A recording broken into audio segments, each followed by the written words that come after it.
The observation chamber smelled of recycled air and sterile metal. Sarah pressed her palm against the glass partition, feeling the coolness seep into her sensory nodes, grounding her in what she'd been taught. The human on the other side slept in the extraction pod, unaware of her presence. This was correct, appropriate, the way things should remain. She pulled up the daily report on her tablet, fingers moving through familiar motions. Human subject 17. Extraction cycle complete. Enzyme production optimal. No behavioral anomalies. She filed it without reading the details. 5 months into this assignment, the reports had become muscle memory. The compound on Station Virath 9 housed 12 human subjects across different wings. Sarah had never seen the others, had no desire to. Her specialization was xenobiological ethics. She'd spent 7 years studying the precise reasons humans represented a contamination risk to proper civilization. The Conclave had selected her for that expertise when the crisis made proximity unavoidable. Her skin maintained its proper dark olive tone, the color of ideological certainty. She checked it in the glass reflection, a habit she'd developed in recent weeks. The chromatic response was involuntary, biological proof of her training's success. Dark meant disgust. Light meant compromise. For 28 years, she'd never shifted lighter. The human, she refused to think of him as anything else, stirred in the pod. His sleep cycle was ending, which meant hers should begin. The Conclave's protocols required staggered rest periods to maintain professional distance. She would leave before he woke, always before he woke. She gathered her tablet, her water ration, the small case containing her personal effects. The chamber felt larger when empty, the silence easier to maintain. She'd requested this assignment because it was considered hardship duty, a mark of dedication that would advance her standing in the Xenobiological Ethics Division. 6 months monitoring a human subject, then transfer to a research position on one of the core worlds, 4 more weeks. The thought should have brought relief. Instead, she found herself hesitating at the door, glancing back at the pod. The human's face was turned toward the glass, though his eyes remained closed. Dark hair fell across his forehead, a detail the extraction reports never mentioned. Irrelevant information, aesthetic observation of a specimen. She forced herself to leave. Her quarters were 3 corridors away, identical to every other residential unit on the station. Narrow sleep platform, minimal storage, a small desk where her collection of xenobiological texts sat in neat rows. She'd brought them from the core world, familiar volumes she'd studied since adolescence. The 17 proofs of human degeneracy, biological imperatives and moral failure, the necessity of distance. Sarah ran her fingers along the spines, but didn't pull any volume free. She'd memorized them all years ago. Sleep came slowly. The station's environmental systems hummed at a frequency just outside comfortable range, had been malfunctioning for weeks. Budget reallocation, the maintenance staff explained. Resources diverted to enzyme processing. She lay in darkness, counting her breaths, trying to ignore the subtle wrongness in the air circulation. When she finally slept, she dreamed of bioluminescent text pulsing with contempt. The glass partition's climate control died on a Tuesday. Sarah stood in the observation chamber, staring at the diagnostic panel that blinked red with system failure. Critical environmental regulation offline. Estimated repair time, 14 cycles. The temperature in the chamber was already rising, the air growing stale as circulation stuttered. Technical malfunction in observation wing, the facility AI announced in flat Kelterii. Personnel reassignment protocols initiating. Reassignment meant returning to the core world immediately, abandoning the assignment. Her record would note the incomplete term, the failure to maintain post despite hardship. She'd lose the research position, possibly face review for ideological commitment, or she could move to the only chamber with functioning life support, the human's quarters. Sarah's skin flickered darker, an instinctive revulsion at the thought. Sharing atmospheric space with a human, breathing the same air he breathed. The doctrine was explicit about contamination risks, not biological, but psychological. Proximity bred familiarity. Familiarity bred compromise. She looked through the glass at the quarters beyond. Small but functional, temperature controlled. The human, Alexei, his file name was Alexei, though she never used it, stood near the far wall, watching her with careful neutrality. He didn't speak, didn't gesture, simply waited. "Override reassignment protocol," she told the AI. "Temporary quarters adjustment authorized." The glass partition slid open. Heat hit her immediately. Not uncomfortable, but noticeably warmer than Kelthari preference. Human body temperature ran 3 degrees higher, their metabolism burning faster. She'd known this academically. Experiencing it was different. Alexei stepped back, giving her space. "Take the sleep platform," he said in accented but clear Kelthari. "I can use the floor." "That won't be necessary." Her voice came out sharper than intended. "Maintain your assigned space. I'll adapt." He nodded, said nothing more. Returned to the corner where he'd apparently been reading on a small tablet. Sarah moved to the opposite corner, setting down her belongings with precise care. The chamber was perhaps 5 meters across. Too small. Far too small. She sat with her back against the wall, pulling her knees up. Her skin had darkened further, almost black now, her body broadcasting rejection. Good. Appropriate. The first hour passed in silence. Alexei read. Sarah pretended to review reports on her tablet while hyper-aware of every sound he made. The rustle of his clothing when he shifted position, the quiet rhythm of his breathing. Once he stood to retrieve water from the dispenser, and she tracked his movement peripherally, tension coiling in her shoulders, until he returned to his corner. By the 3rd hour, her neck ached from holding herself rigid.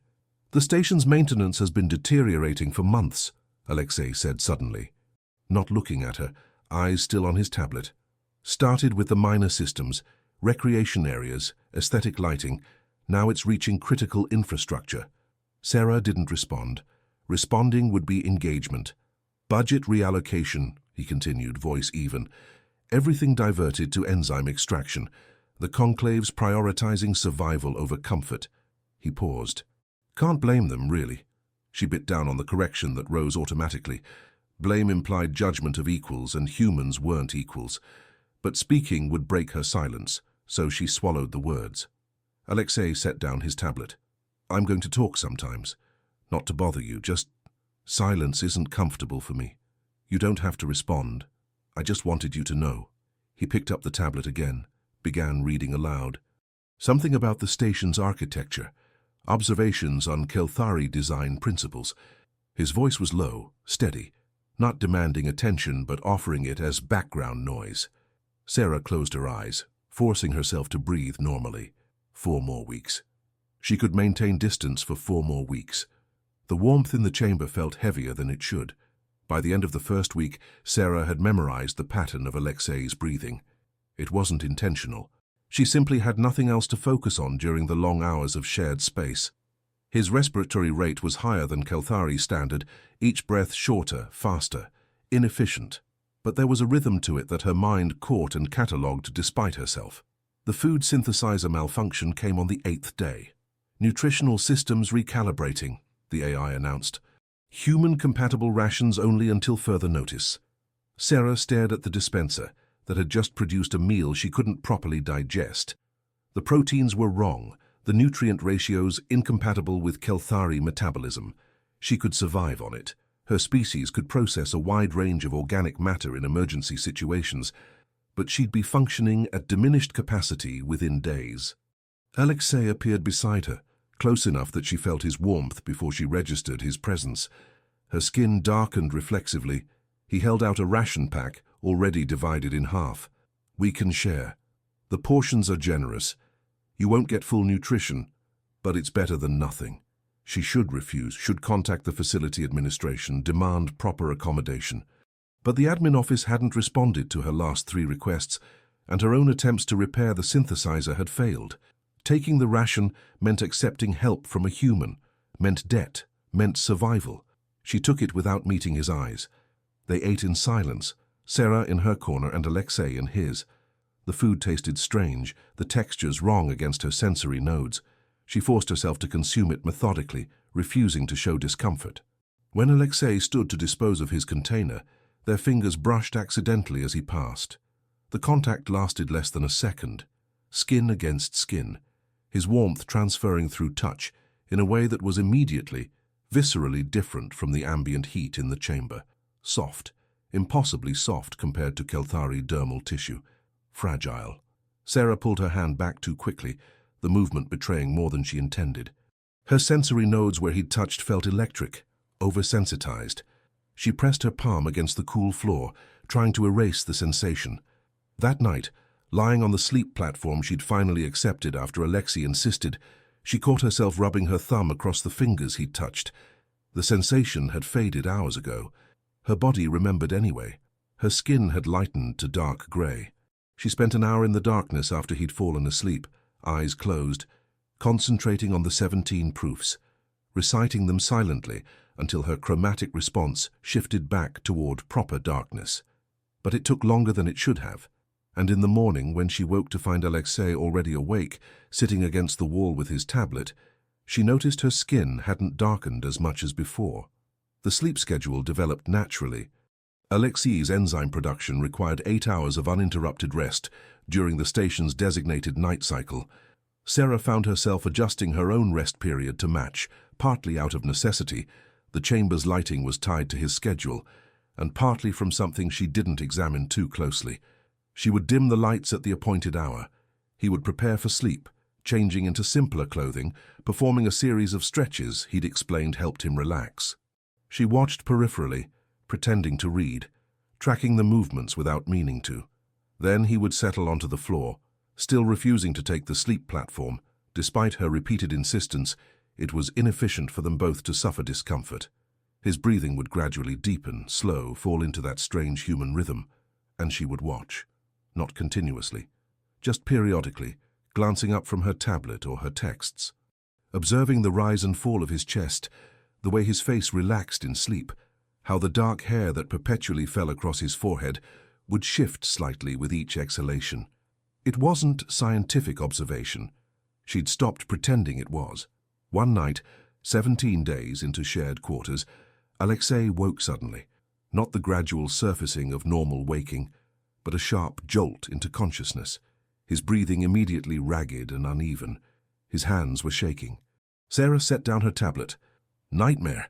He nodded, not looking at her, drew his knees up, pressed his palms against his eyes. The shaking didn't stop. She should have returned to reading, maintained professional distance. Instead, she found herself moving closer, not touching, never touching, but close enough to occupy his peripheral vision, close enough that the warmth between them intensified. "Do you want to talk about it?" The words emerged before she'd decided to speak them. "No." His voice was rough. "It's old, doesn't matter."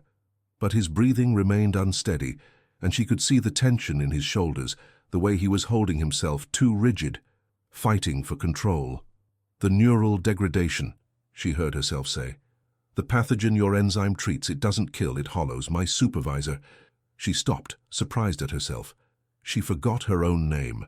Stood in her office for 3 hours trying to remember why she was there. When I found her, she looked at me like I was a stranger. Alexei's breathing had begun to slow. He was listening. The conclave's geneticists couldn't fix it. Every intervention made it worse. They had to choose between extinction and... She gestured vaguely around the chamber. "This. Dependence on something you were taught to hate," he finished quietly. The words shouldn't have struck so deeply, but they settled in her chest with uncomfortable weight. "Yes." They sat in silence for a long moment. The chamber's environmental systems hummed. Somewhere distant, the station's structural supports creaked softly. "My sister raised me," Alexei said eventually.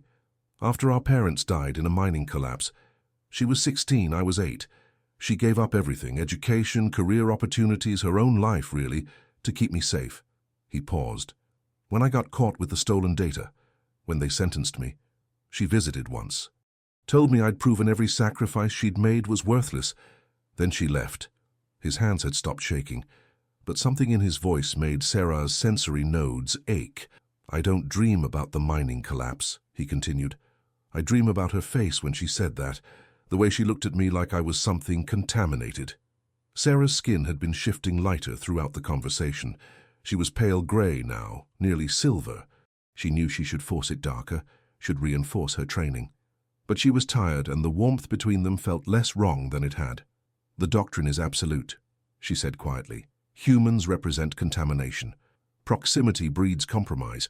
Contact leads to corruption. She looked at him directly for the first time. I scored highest in my class in xenobiological ethics. The conclave chose me because my chromatic response was the strongest they'd measured. What color is strongest? He asked. Dark. Black, ideally. It means perfect rejection. He glanced at her current pale silver tone, said nothing. Didn't need to. After a long moment, Alexei lay back down. His breathing gradually steadied, deepened. Sarah remained sitting against the wall, close enough to feel his warmth, watching him sleep. Her skin stayed silver. The human illness started subtly. Alexei's temperature rose first, a slight fever that made him warmer than usual. Sarah noticed immediately. Proximity had made her hyper-aware of his baseline body heat. He tried to hide it, continuing his normal routine, but she watched him move more slowly, saw the way he pressed his hand against his forehead when he thought she wasn't looking. "You're sick," she said.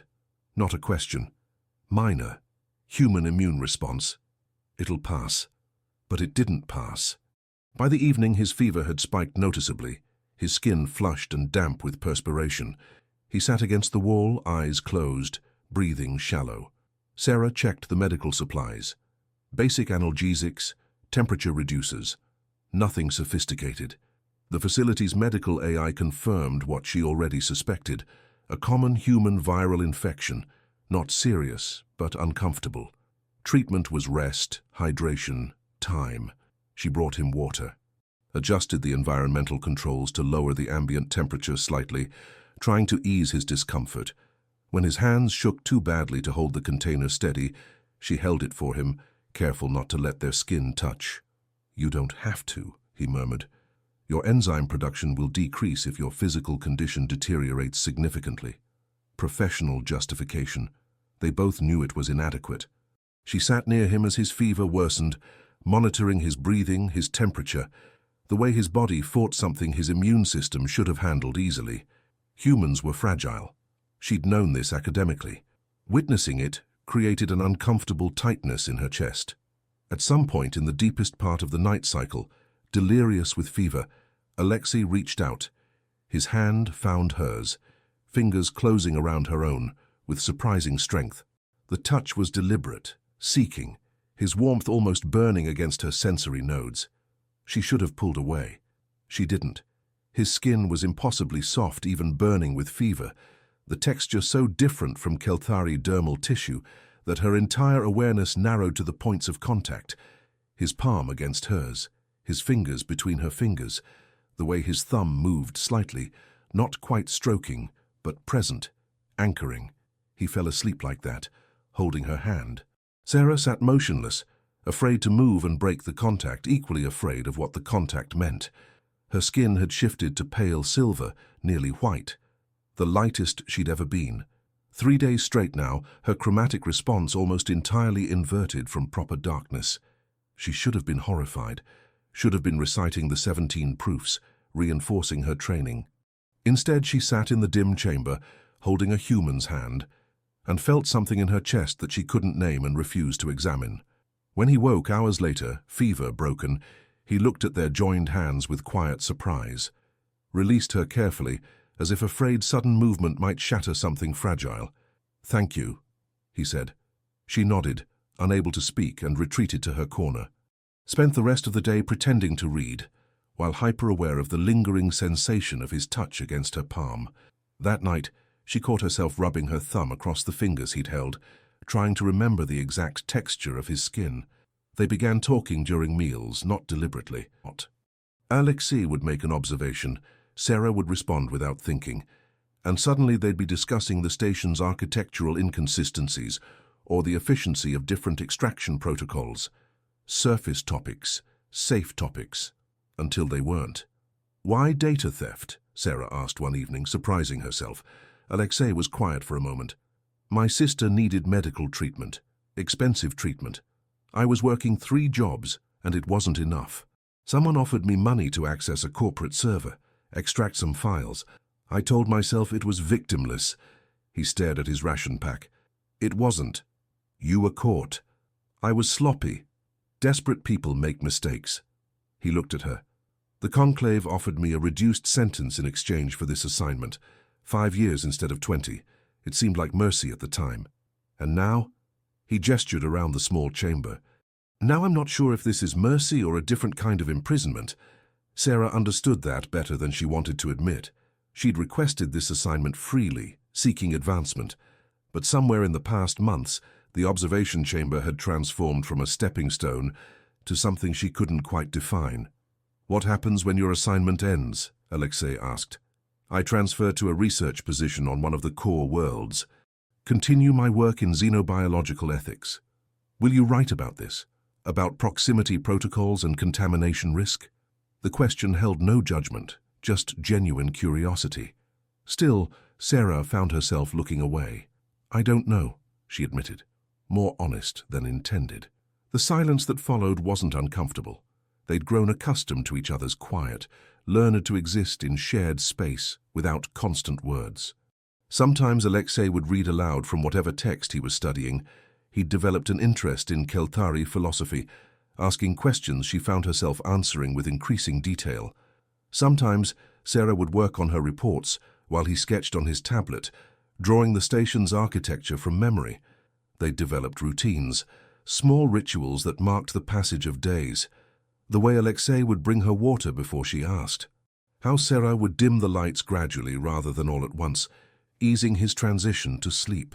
The unspoken agreement about which corner belonged to whom, except during the times when proximity collapsed the boundaries. One night, Alexei taught her a human game. Something ancient played with improvised pieces on a grid drawn on his tablet. The rules were simple, but the strategy complex. They played in focused silence, their heads bent close over the small screen, occasionally close enough that she felt his breath against her shoulder. She lost the first 3 games, won the 4th by a narrow margin that made him laugh, a sound she'd heard rarely, warm and unguarded. You're too competitive to lose gracefully, he observed. Losing is inefficient. Losing is how you learn. She looked at him, found him already watching her with an expression she couldn't quite interpret. Their faces were very close. She could count the individual darker flecks in his brown eyes, see the precise line where his lips met. Her skin was pure white. She pulled back, heart racing in a way that had nothing to do with the game. Alexei let her retreat without comment, simply began setting up the pieces for another round. But something had shifted. Some boundary had been crossed that couldn't be uncrossed. The reports from other facilities began filtering through the station's communication network. Sarah accessed them during the quiet hours when Alexei slept, reading incident summaries with growing unease.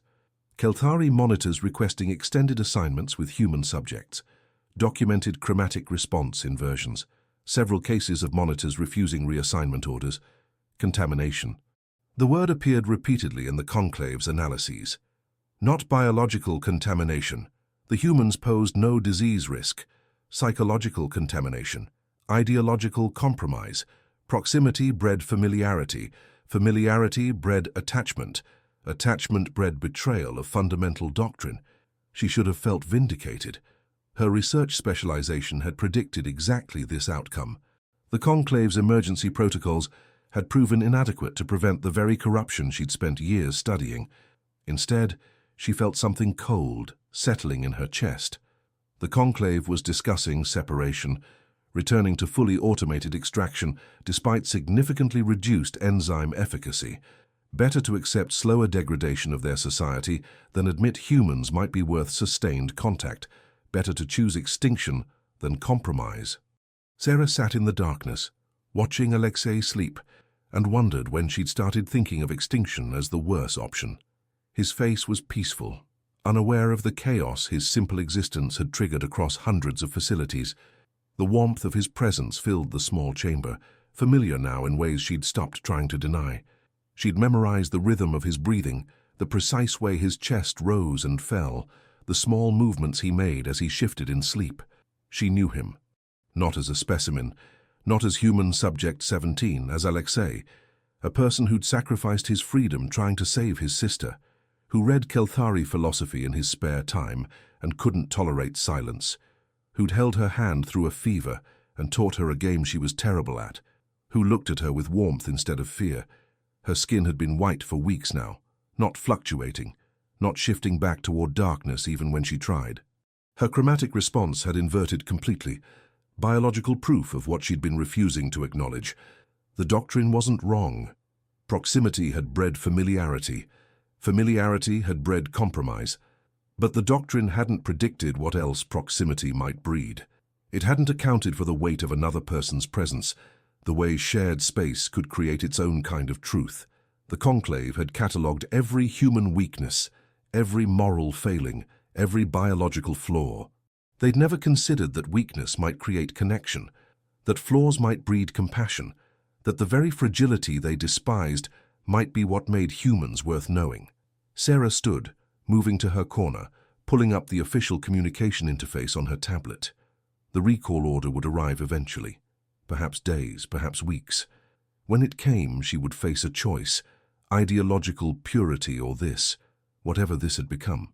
She looked at Alexei's sleeping form, at the small chamber they'd transformed from prison to something else, at the life she'd built in shared routines and quiet conversations, at the warmth that had stopped feeling wrong.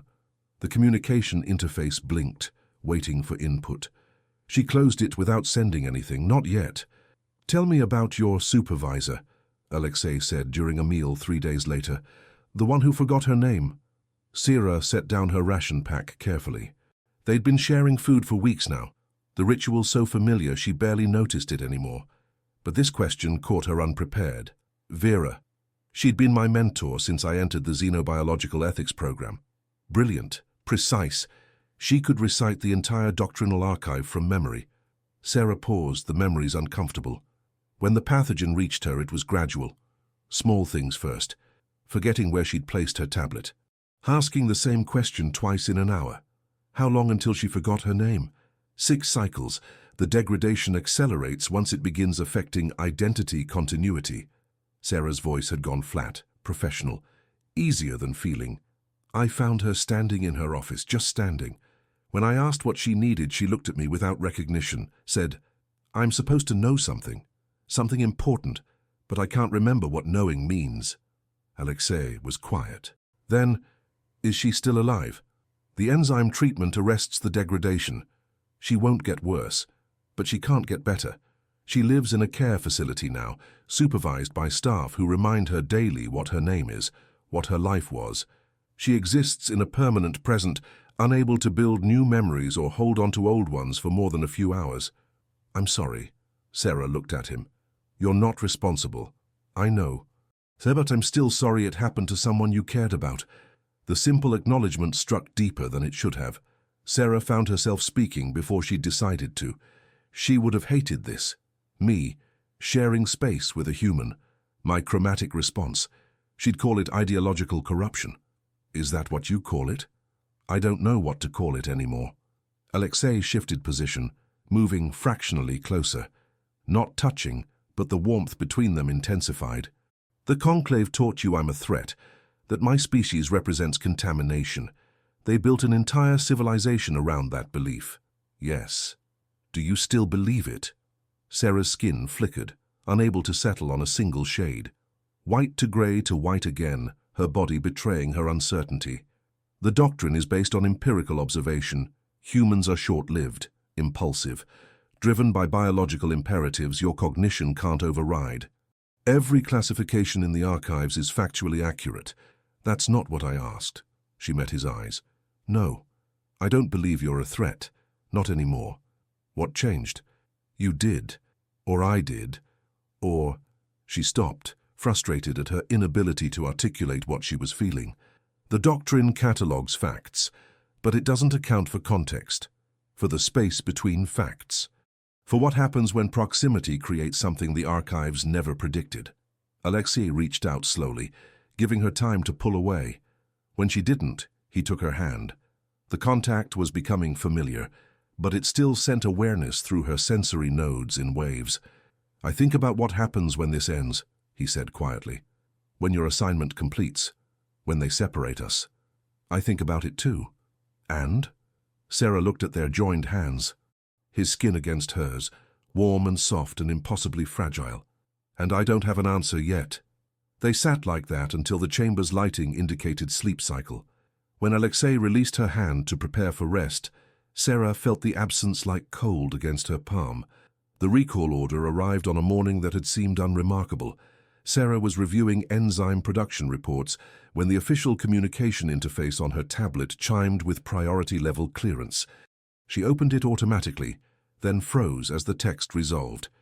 Immediate reassignment ordered. Monitor Sarah Calverath. Report to Transport Dock 7. Within 12 hours. Human subject. 17. Transfer to Automated Facility Processing within 24 hours. No appeal. Confirm receipt. She read it 3 times, though the words didn't change. Alexei looked up from across the chamber. What is it? She couldn't speak. Handed him the tablet instead. His expression went carefully neutral as he read, but she watched his hands tighten on the edges of the device. When he handed it back, his voice was steady. Well, that's that then. Alexei. It's fine.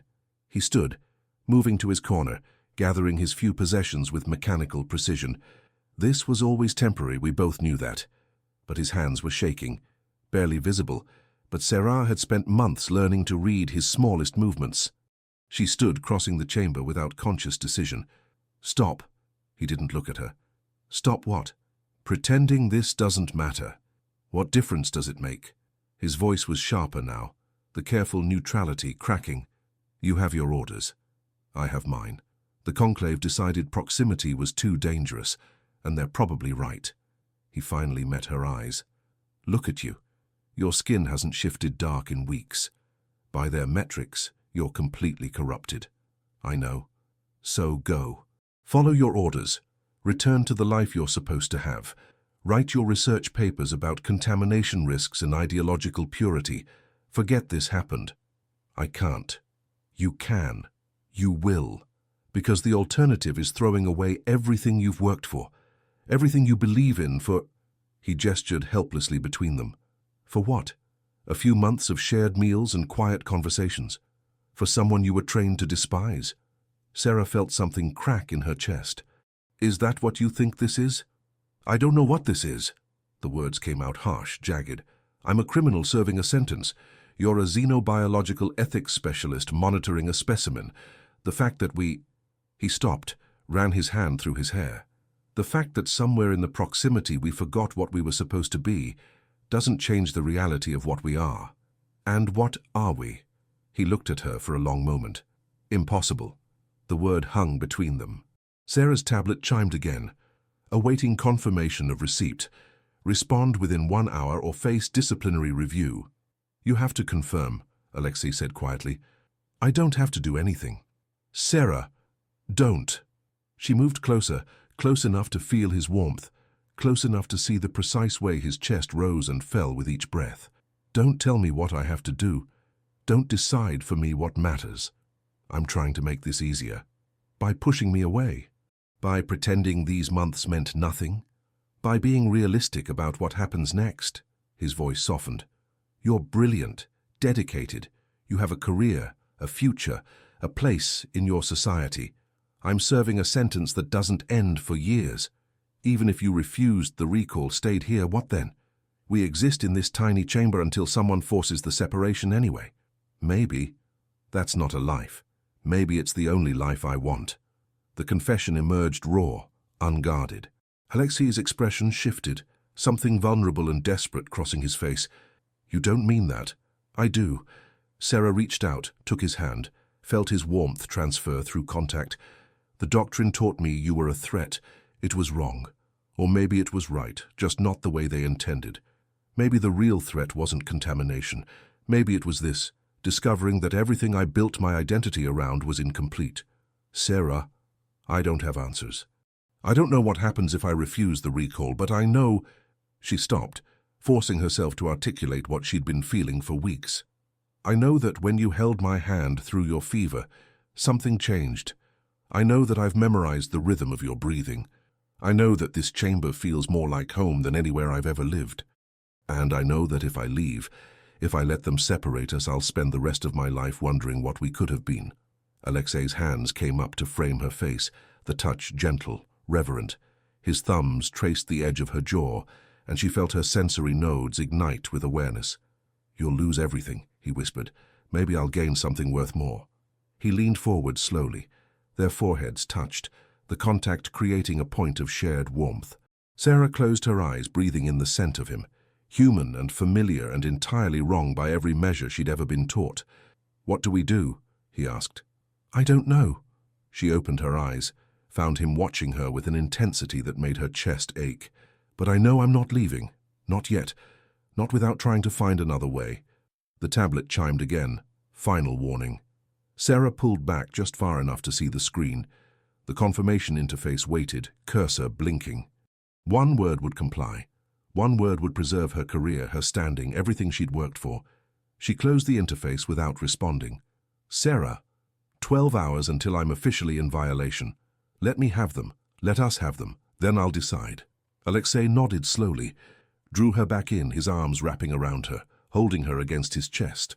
She let herself lean into the embrace, feeling his heartbeat against her, faster than Kelthari rhythm, perfectly human and perfectly right. They stood like that until the chamber's environmental systems announced the sleep cycle, neither willing to be the first to let go. They didn't sleep. Instead, they sat against the wall, close enough that their shoulders touched, hands intertwined. The chamber felt smaller than usual.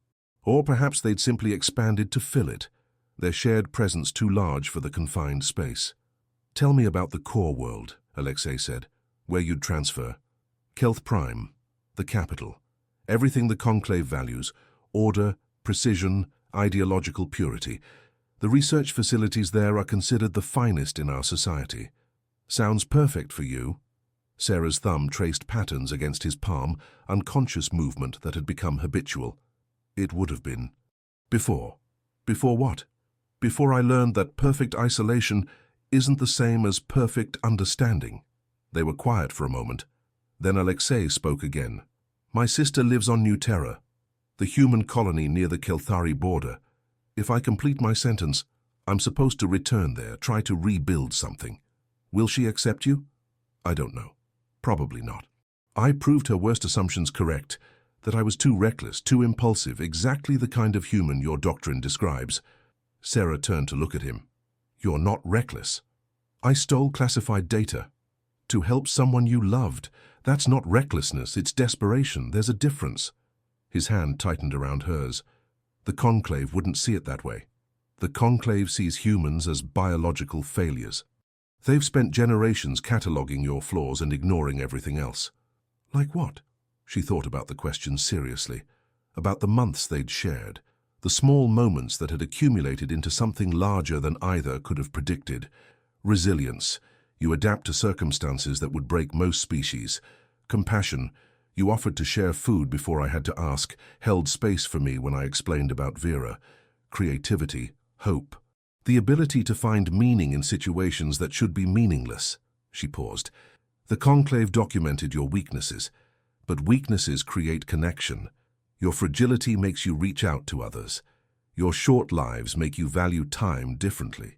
Your impulses drive you to action when deliberation would mean paralysis. Those are generous interpretations. They're accurate interpretations. The doctrine isn't wrong about the facts. It's wrong about what those facts mean." Alexei shifted, turning to face her more fully. His free hand came up to her face, fingers tracing the chromatic patterns on her skin. She was pure white now, had been for days, the lightest possible shade. "What happens in—" He glanced at the chronometer. 7 hours when you're officially in violation. Disciplinary review. Possible exile from the core worlds. Loss of my research position. My standing in the ethics division. They might classify me as ideologically compromised, which would make it difficult to find any position in Kelthari society. That's not a small sacrifice." "No. So why are you considering it?" Sarah looked at their joined hands, at the way his fingers fit between hers, the contrast of skin tones, the warmth that had stopped feeling foreign. "Because refusing to sacrifice means accepting a different kind of loss. One I'm not willing to accept. You barely know me. I know you better than I've known anyone. I know what your breathing sounds like when you sleep. I know you tap your fingers when you're anxious. I know you read Kelthari philosophy, because you're trying to understand a species that's built their entire identity around hating yours. I know that when you're sick, you reach for connection instead of isolation. I know." He kissed her. The contact was gentle at first, tentative, his lips soft against hers.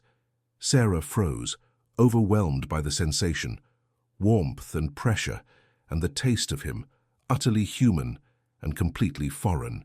Then something in her released, and she was kissing him back, her free hand coming up to his neck, feeling his pulse rapid beneath her fingers.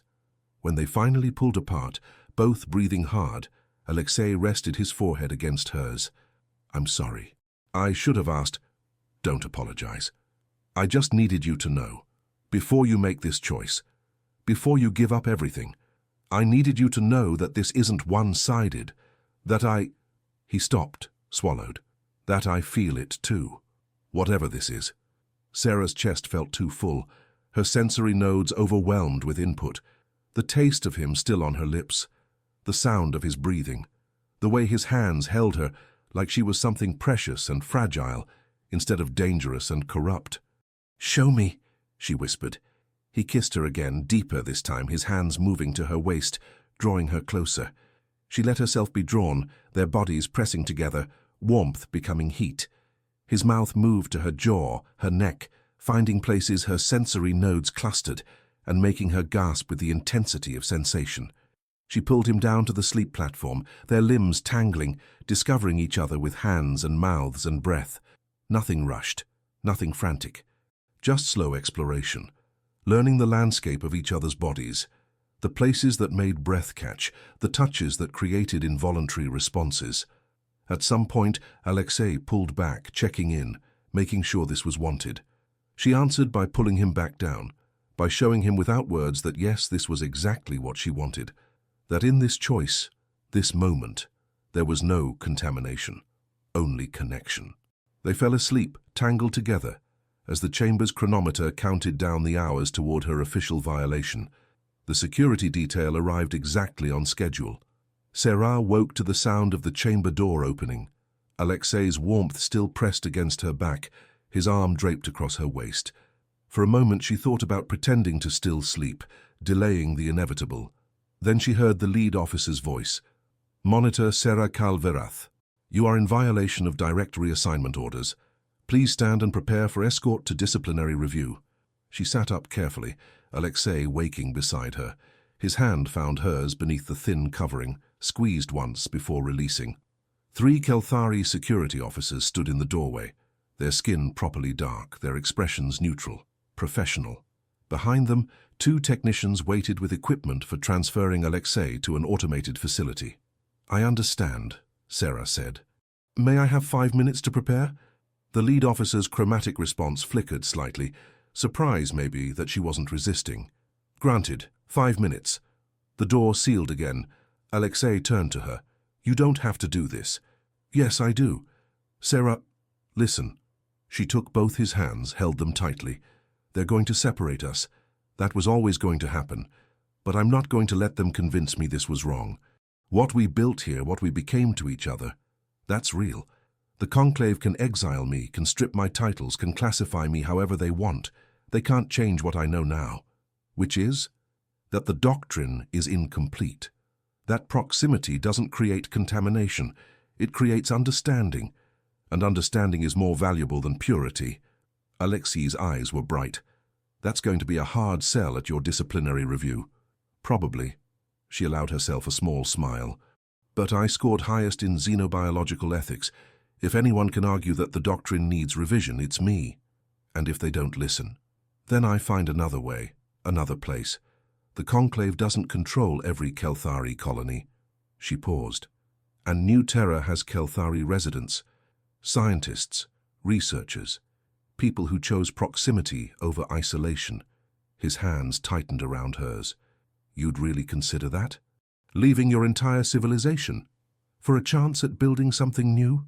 "Yes, if they forced the choice." The chronometer chimed. 5 minutes elapsed. They stood together. Sarah gathered her few belongings, her tablet, her texts, the small collection of objects that had become meaningful through shared context. Alexei helped in silence, both of them aware the technicians would arrive any moment to begin his transfer. At the door, Sarah turned back one last time.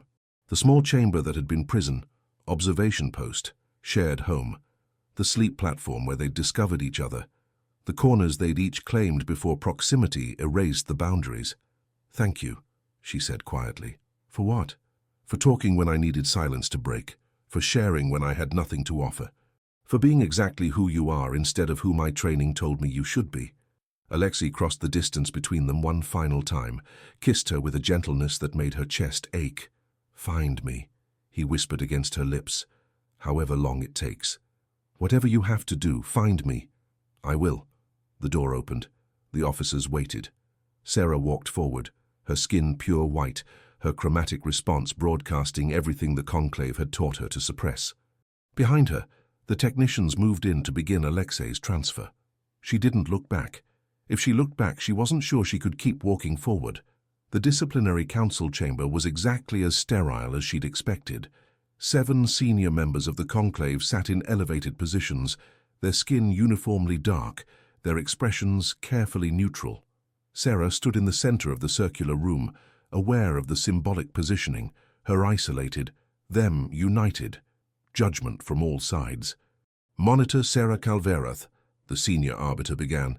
"You have been brought before this council for willful violation of direct reassignment orders, documented ideological compromise, and sustained chromatic inversion indicating categorical rejection of fundamental doctrine.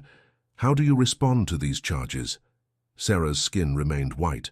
No point trying to force it darker now. "I acknowledge the factual accuracy of the charges." Murmurs around the circle. The arbiter continued. "You acknowledge ideological compromise. I acknowledge that my chromatic response has inverted. I acknowledge that proximity to human subject 17 created attachment that contradicts traditional doctrine. I acknowledge that I refused reassignment orders." She paused. "But I dispute the characterization of these outcomes as compromise or corruption." "On what basis?" "On the basis that the doctrine, while factually accurate in its cataloging of human biological characteristics, is functionally incomplete in its assessment of what those characteristics mean for interspecies cooperation and mutual benefit." The council chamber went silent. "You are suggesting," another arbiter said slowly, "that 17 generations of accumulated doctrinal knowledge is incorrect. I'm suggesting it's incomplete. The archives document human weaknesses exhaustively. They fail to document how those same characteristics create capabilities our species lacks. Human adaptability, human resilience, human capacity for connection despite, or perhaps because of, their limitations. Connection is not a virtue when it compromises ideological purity. With respect, arbiter, ideological purity that requires our extinction is not a virtue either." More murmurs. The senior arbiter raised a hand for silence. "You were selected for your assignment specifically because of your ideological strength, your training, your demonstrated resistance to contamination risk." "What changed?" Sarah considered the question carefully. "I learned the difference between documentation and understanding, between cataloging facts and comprehending their context. The doctrine taught me everything about humans except what it's like to know one. Knowing creates attachment. Attachment creates bias. Bias creates corruption. Or," Sarah said quietly, "knowing creates empathy. Empathy creates cooperation. Cooperation creates survival." She pulled up her tablet, displayed the data she'd been compiling over the past months. Enzyme extraction efficiency in monitored facilities versus automated facilities. Human subjects with sustained monitor contact show 37% higher production. Subject cooperation increases. Protocol violations decrease. The metrics indicate that proximity, properly structured, creates mutual benefit. "At what cost?" the arbiter demanded. "At the cost of certainty. At the cost of the comfortable hatred we've built our identity around. At the cost of admitting that the species we've despised for generations might have something to teach us about survival, about resilience, about finding meaning in fragility."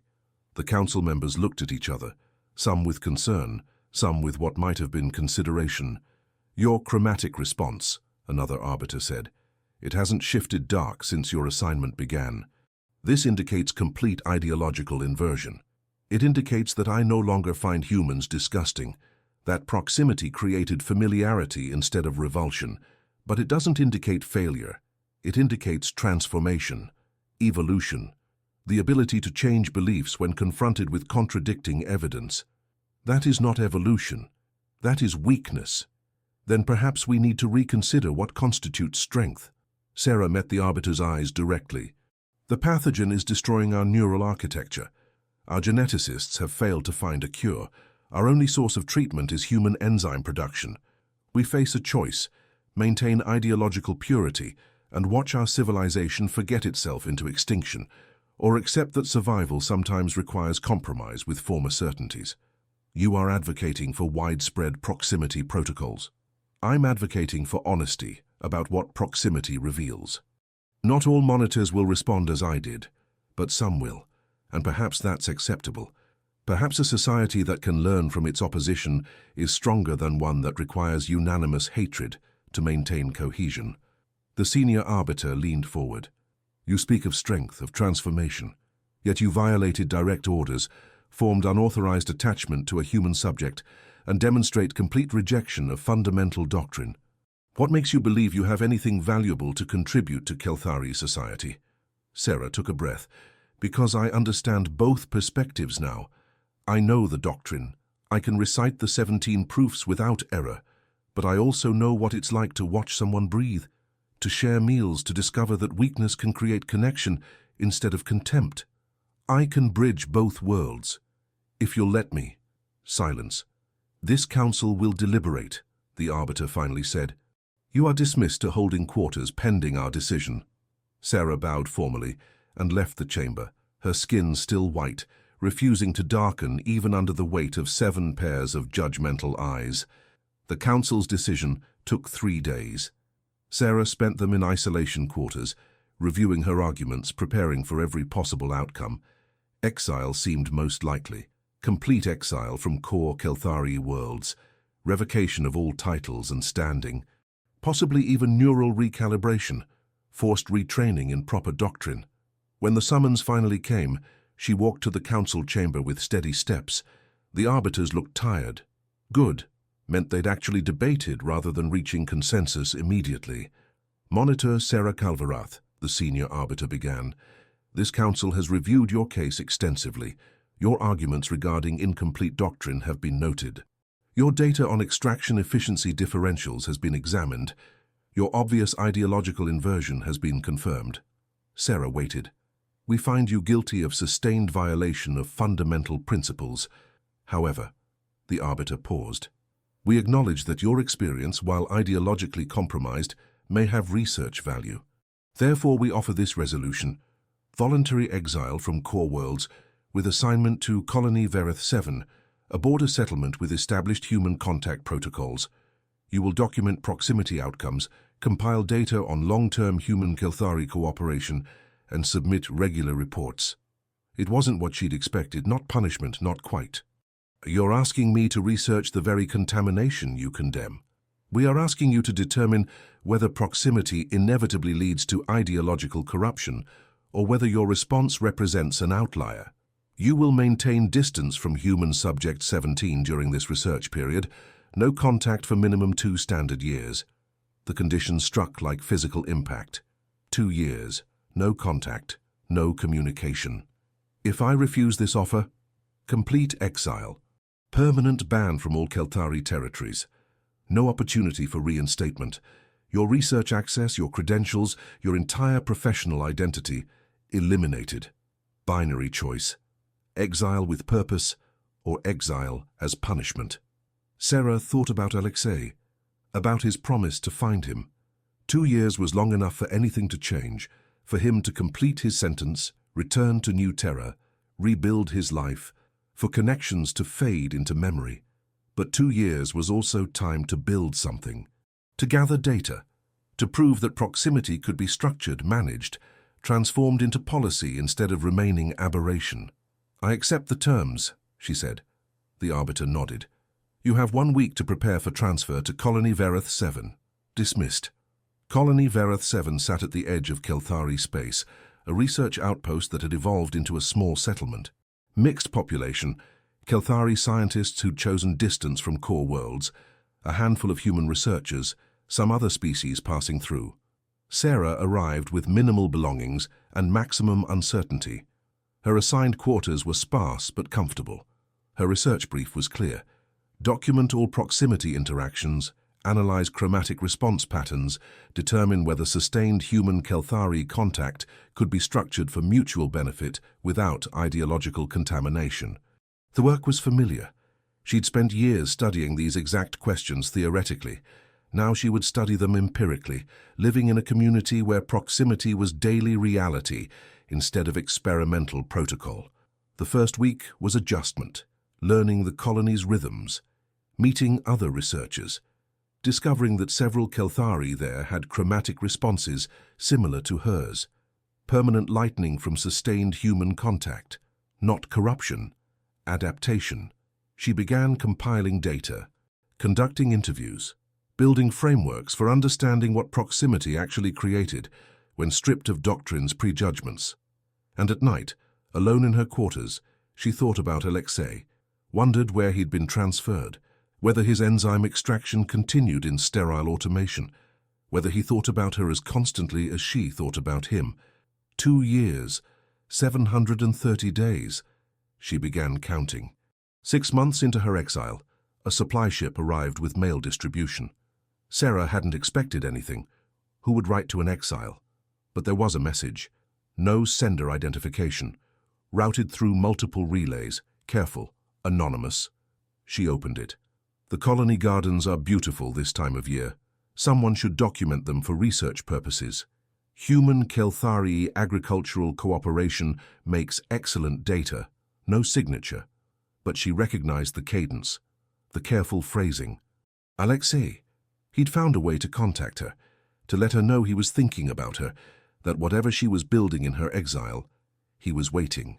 Sarah pulled up her research calendar, 18 months remaining on the mandatory no-contact period. After that, her terms allowed her to travel for research purposes, to visit other colonies, to document proximity protocols wherever they existed, including on New Terra. She began drafting her research proposal immediately. Comprehensive study of human-Kelthari cooperation in border colonies would require extensive travel, multiple site visits, years of sustained documentation, the kind of research that could reshape understanding, the kind of work that could transform exile into purpose. That night she stood at her quarters window, looking out at the colony's shared gardens where Kelthari and humans worked side by side, learning each other's agricultural techniques, finding ways to cooperate despite 17 generations of carefully maintained hatred. Her skin was pure white, not corruption, not compromise, transformation.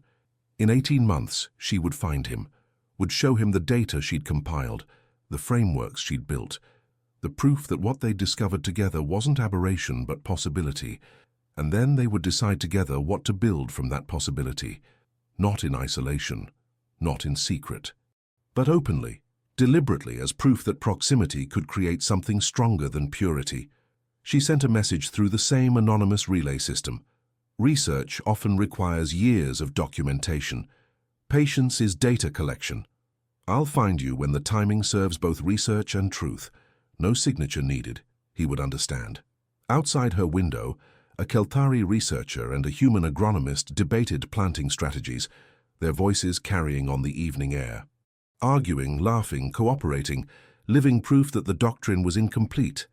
Sarah pulled up her research notes and began writing.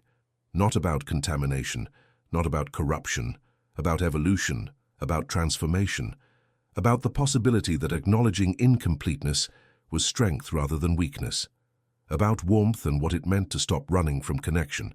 The count continued. 712 days remaining. She could wait. She'd learned patience in a small chamber, sharing space with someone she'd been taught to hate, learned that proximity required time, that understanding accumulated in small moments rather than grand revelations. 18 months to build something worth showing him, worth building together, worth transforming an entire doctrine around. Sarah looked at her chronically white skin, smiled at her reflection. and continued writing,